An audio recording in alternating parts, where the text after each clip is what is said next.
Hola a todos. En un video anterior sobre trastorno límite de personalidad o TLP, decía que este se confundía a menudo con el trastorno bipolar, pero que eran dos diagnósticos distintos, por lo que me han preguntado qué los diferencia. Primero, la razón por la que se confunden es que el trastorno límite se caracteriza por inestabilidad emocional con rápidos cambios de humor. Y bipolar es un trastorno en el que lo fundamental es una alteración del humor, por lo que hay un solapamiento de síntomas que es notable. Sin embargo, son dos diagnósticos distintos. El TLP es un trastorno de personalidad y el bipolar es un trastorno del humor. La personalidad se refiere a un conjunto dinámico de características de la estructura u organización psíquica de una persona. Es decir, es un patrón estable y persistente de percibir la realidad y el mundo interno, que se expresa en la forma habitual de responder, actuar y funcionar que distingue a un individuo. La personalidad es el resultado del temperamento, que es el aspecto instintivo y afectivo, más biológico, sobre el cual será modelado el carácter, con la intervención de la inteligencia, voluntad, elecciones personales y experiencias de vida. Hablamos de trastorno de personalidad cuando ese patrón se desvía marcadamente de lo que es esperado de un individuo en una cultura. Es persistente, es poco adaptativo, es inflexible y causa malestar significativo o alteración en el funcionamiento social e interpersonal. En el trastorno límite encontramos una importante inestabilidad emocional, impulsividad y una percepción de sí mismo y de los otros poco integrada. Pero estos cambios suelen ocurrir en respuesta a disparadores psicosociales o ambientales. Ante una situación estresante o lo que interprete como amenaza de abandono, la persona con trastorno límite puede reaccionar con emociones muy intensas, usualmente en el espectro negativo: llanto, tristeza, desesperación, ira, angustia, y su percepción de sí mismo o del otro varía de una forma dicotómica: o eres todo bueno o eres todo malo. En el trastorno bipolar, por su parte, ocurre un cambio notable en el humor de una persona, no en su personalidad. Esto quiere decir que la persona tiene un patrón estable de personalidad que temporalmente se ve afectado por un episodio maníaco, hipomaníaco o depresivo.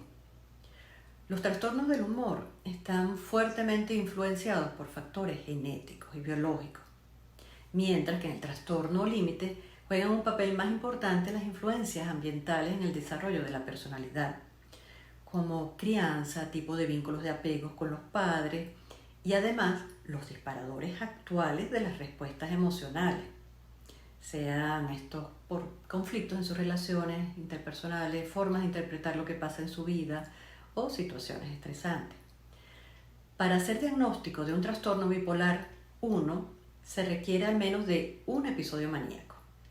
¿Esto qué es? Es un periodo distintivo de al menos una semana o cualquier duración si requiere hospitalización, en la que el humor está persistentemente elevado, expansivo o muy irritable.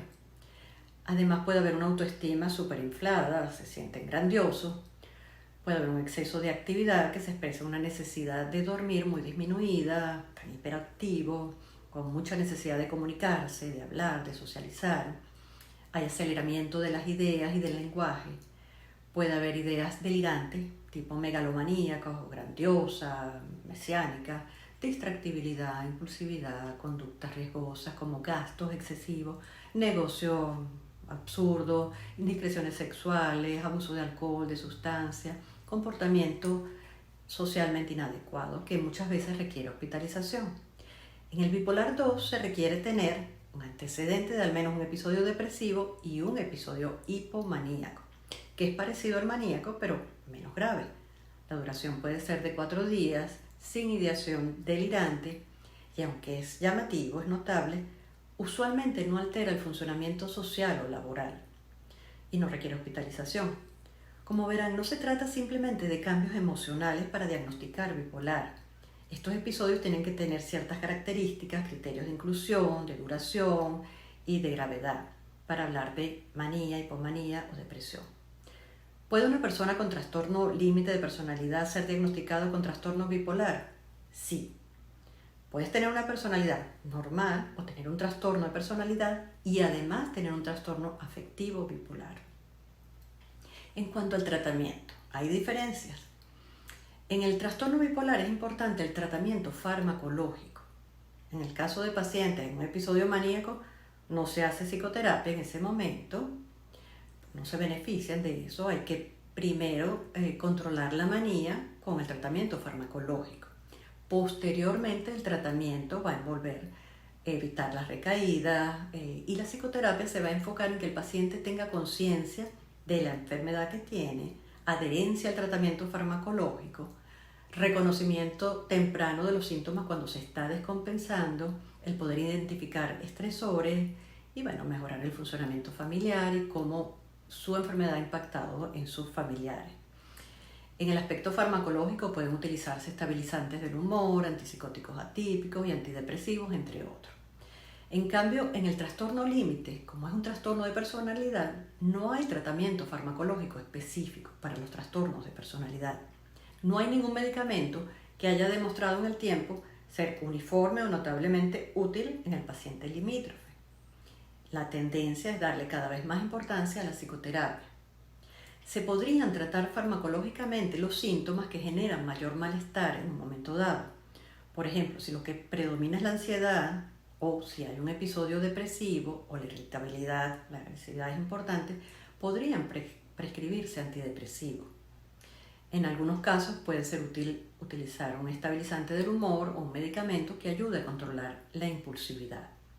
El objetivo general de la psicoterapia en TLP es mejorar la capacidad de mentalización del paciente, lo que se refiere a que el paciente logre darse cuenta de que muchas veces lo que él está interpretando de un hecho y las emociones que derivan de esa interpretación es solo una de las muchas posibles interpretaciones, no es un hecho absoluto. Por ejemplo, que logre identificar que muchas veces lo que él piensa e interpreta como amenazas de abandono o rechazo no son tales, no es algo real, sino es su inseguridad en el vínculo y lo que él está interpretando. Es importante también que logre tener una visión más integrada de sí mismo y de los otros, que identifique los disparadores de sus emociones y que logre detenerse, frenar, para evitar reaccionar impulsivamente, pasar al acto y así poder elegir conductas más asertivas. Espero te haya sido útil esta explicación. Por favor, déjame tus comentarios y preguntas para seguir desarrollando estos temas. Gracias.